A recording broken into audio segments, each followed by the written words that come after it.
Alright, y'all. So, out here on the 2-mile walk, getting it done like we do every morning. Make sure you're getting your cardio done. So, it's nice 70 degrees out, perfectly blue skies out there. Man, beautiful freaking day. I am glad to be able to walk out here and just be beautiful. It makes it so nice to just come out, enjoy the sunlight, start trying to get a tan onto these pasty little ass arms, and hopefully not get hit by these cars. Some of them do not pay attention. But so today I think I got a concrete form I've got to form up to make the basin for that giant bird bath thing that's going on. So I think that'll be my project for today. I'll tackle. We'll get the shirt off, start working on getting a tan, getting some color on us, just sucking up as much of that good old sunlight as we can get. Because there is tons of science supporting increasing the amount of sunlight you take in increases just the way your body functions, the way you feel. So it is a good thing. Do not sit inside all day long. It's bad for you. As the people these days will tell you. Go outside and touch grass. So, make sure you're doing that. But, today is good old shoulder day. Our chest, definitely feeling pretty sore from yesterday. I'm excited. The upper chest is just cooked. Loving it. So, when you're sore the next day, you know you did it right. Now, obviously, if you're like crippled sore and you can't move around, you definitely overdid it. So, you don't want to be so sore that you're not able to freaking function. But, anyways, so cool news though. I'm getting on board with Bucked Up as a brand ambassador. So, you'll be seeing that at the probably beginning, end, or middle of most of my posts now, since I'd really love to be able to grow this channel using their products. Because I tell you what, one, it's hard to find a company manufactured in America, and they are made here in the good old USA, and to also make a really good product at the same time. So I'm learning a lot more about their products currently, and I've been taking their Woke AF for like 3 months as my pre-workout, and I thoroughly enjoy it. And this month I started taking their Racked BCAAs. Again, also freaking awesome. And we'll talk about a little bit more of that later on. But we're just about back to the house, so I'm going to go ahead and let you all go. I'll see you in the gym later. Alright, y'all. So, we're starting off with cable front raises today. I did one set at 20 pounds already. That's what we were working at. It's starting to feel pretty light, so I'm going to go ahead and I bumped the plates up to 30. So we'll see how we do with 30 pounds now. So 5 sets, 12 to 15 reps. That's what we're shooting for here.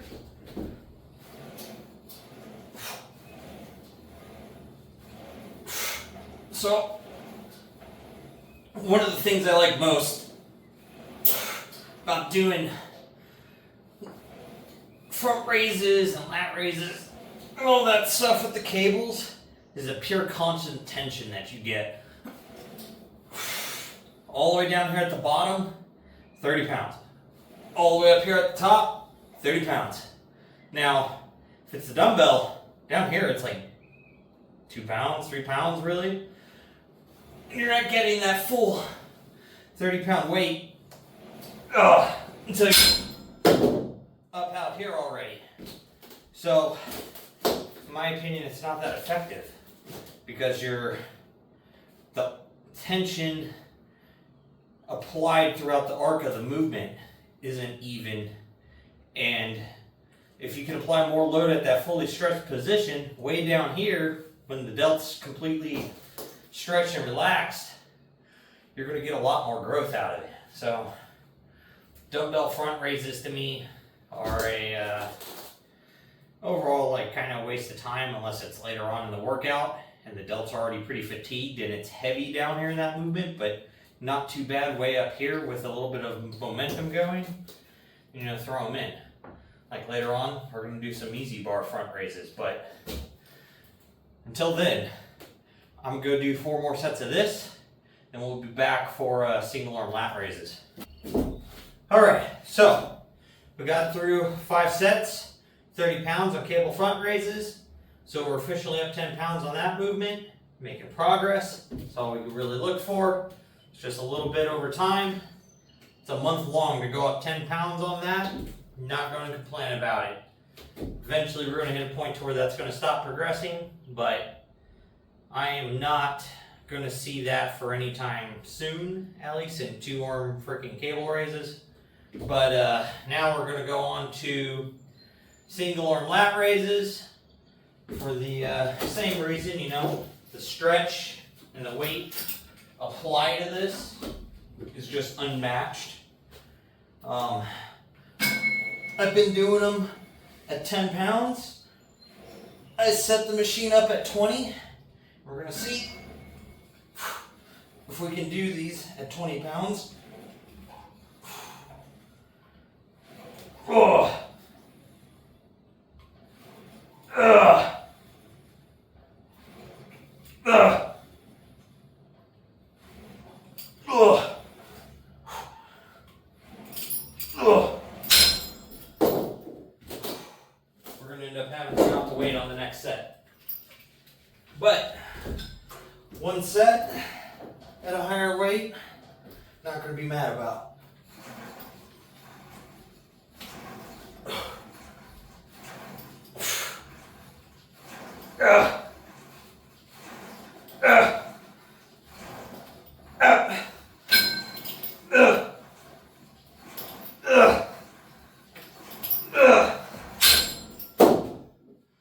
Oh, that's a little heavy.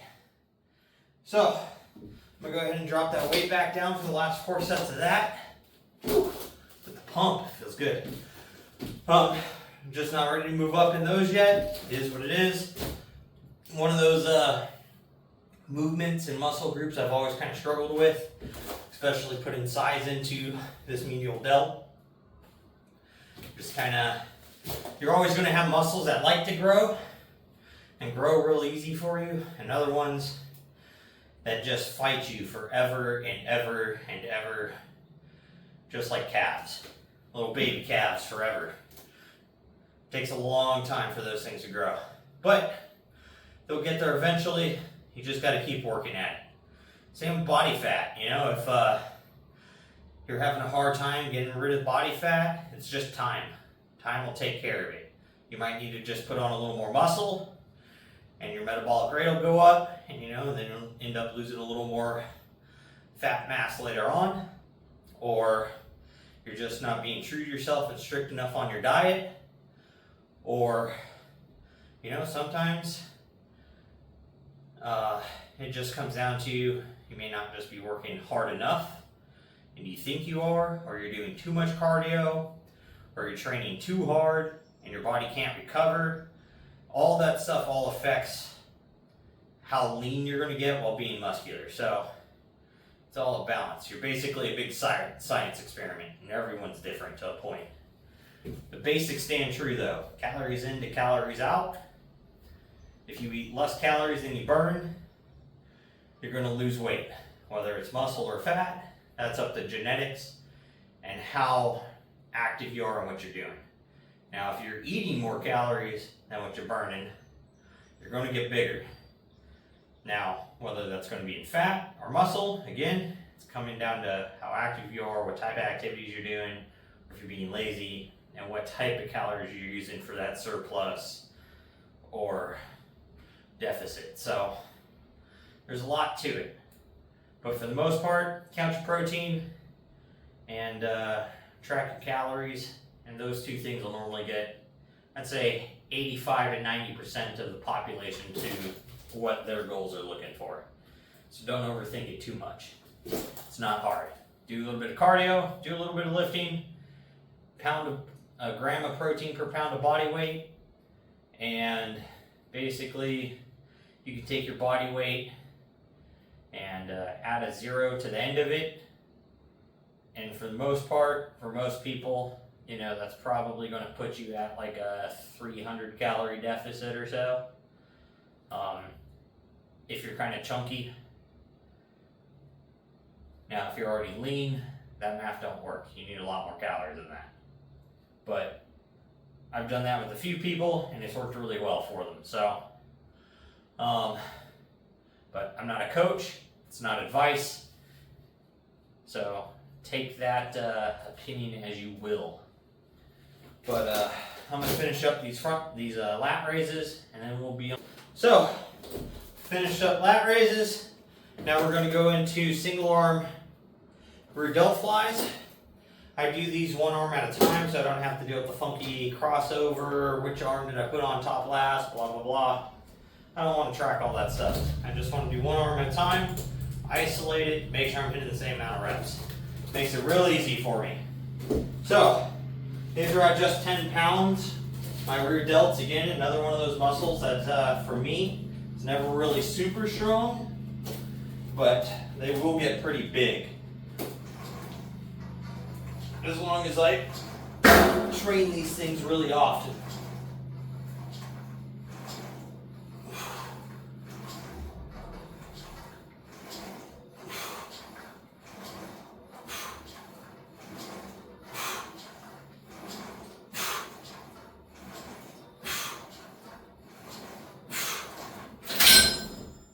So this is for 5 sets of 12.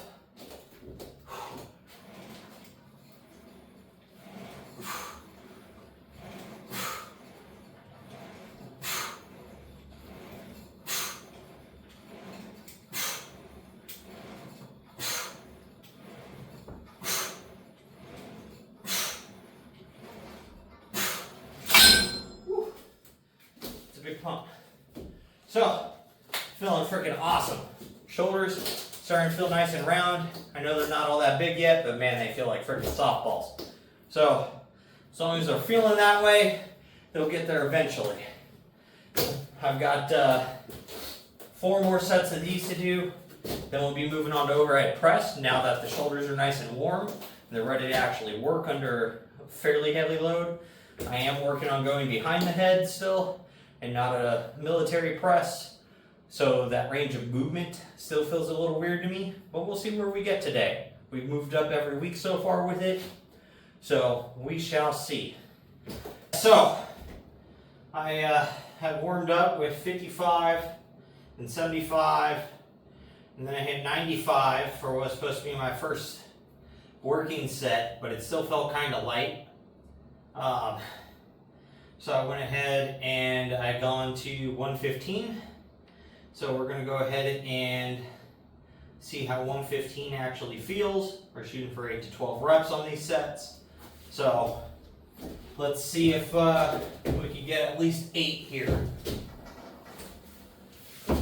It still feels kind of weird and tight trying to go behind the head, but I think that'll change over time still.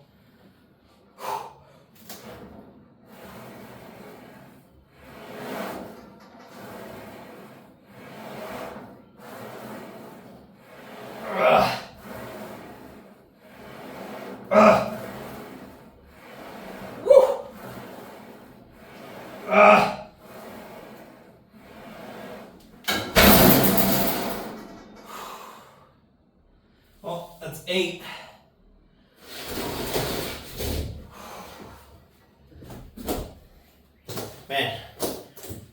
stress. Like, it's not painful, just feels super weird with the bar way back here trying to press that compared to here where I normally do them. More of a military press. I'm not sure if I like the traditional, like, behind the head, like, overhead press. So I'm gonna give it a go for one more shoulder day. But I'm thinking, because I don't feel the load as much in my medial delts as I do if I just do a military press for the same thing.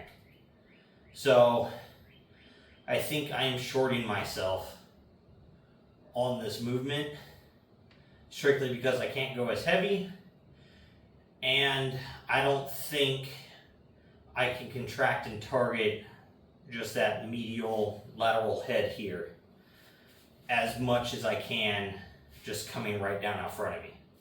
So, and also the range of movement is also shortened quite a bit being here. I can only come down to about here.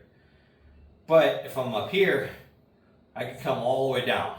So, yeah, I think I've talked myself out of going behind the head. I don't see a big benefit for it for me, other than possibly an injury, which isn't a benefit, but that's what I can see it leading to. So I'm going to go back to traditional military presses, and we'll go from there for those. But I'm going to do one more set, and then I am going to go ahead and we are moving on to face pulls, high and low after this. So I will see you guys in just a couple minutes. Did one more set on the overhead presses. Those are finished up. Now we're going to go into face pulls. High first, then low. 4 sets of 8 to 12 each. You know, that 10 rep range. And I've been doing these at 70 pounds. Today, moved up to 80.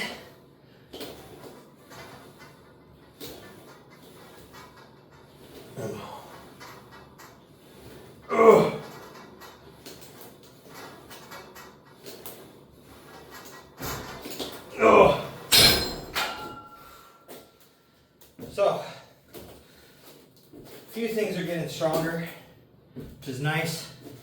So, I'm going to go ahead and do the last 3 sets of that. I'll hit my lows. I'll film a low. And then we've got a couple more movements for today. But we're almost done. We're getting there. We're grinding through it. I tell you what, that freaking dry scooping that pre-workout, man, that's a whole different rush currently compared to normally just dumping it in my water, drinking about half of it and then sipping on the other half during the workout. Woo! That whole scoop is a rush all at once. Let's go. All right. Now it's time for those low face pulls. Change up that angle we hit everything at. And instead of 80 pounds, these are at 60.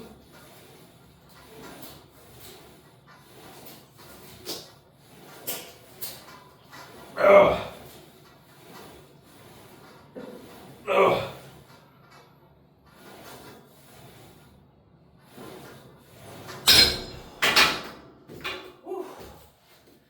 So, holy crap. Working today. I'm gonna do last 3 sets of these and we'll move on. So, done face pulls now all together. We're gonna go ahead and move into upright rows. I did my first set at 75 pounds and it actually felt really, really light. So I went ahead and put 95 on here. We're gonna see if we're making that 20-pound jump today and see how that feels. We're doing these for 10 to 12 reps is our little range there that we're shooting for. So let's see how these feel in that rep range.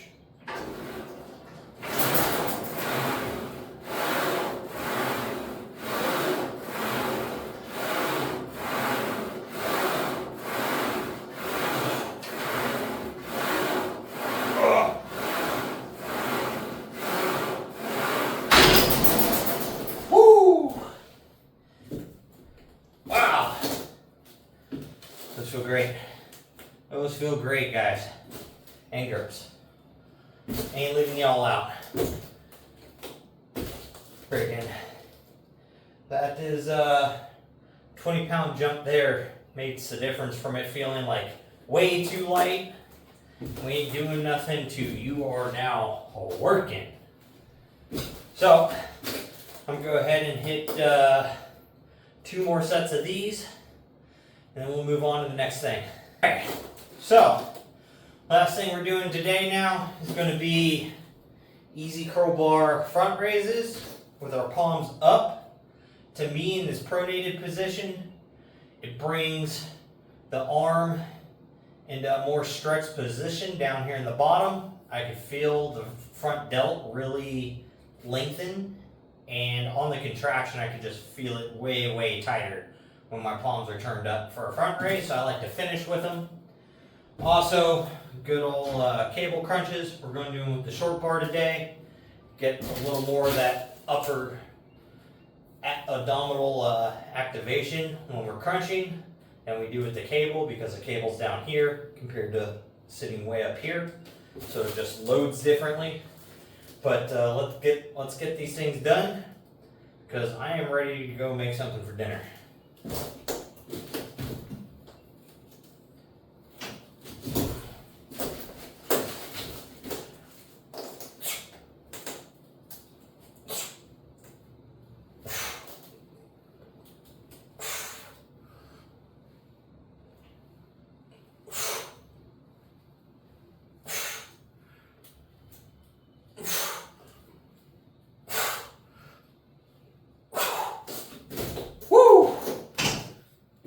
And it's 45 pounds this week. Last week we did them 40. So we're up 5 pounds there. Can't complain about that. I will take it.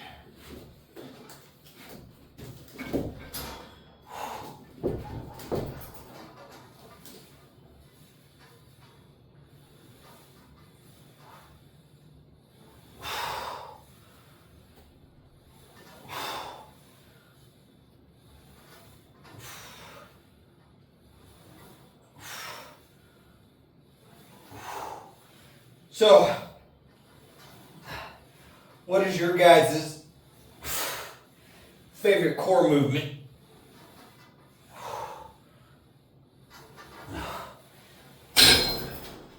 What do you feel gives you the best abdominal activation? Top to bottom all at once, or if you're just trying to focus the tops or focus the bottoms, what works best for you? And how do you guys like to perform them? Drop that down in the comments. But other than that, I'm gonna go ahead and get these finished up. That'll be the end of my day. And make sure you're getting out there, you're getting stuff done, and don't be a lazy fuck.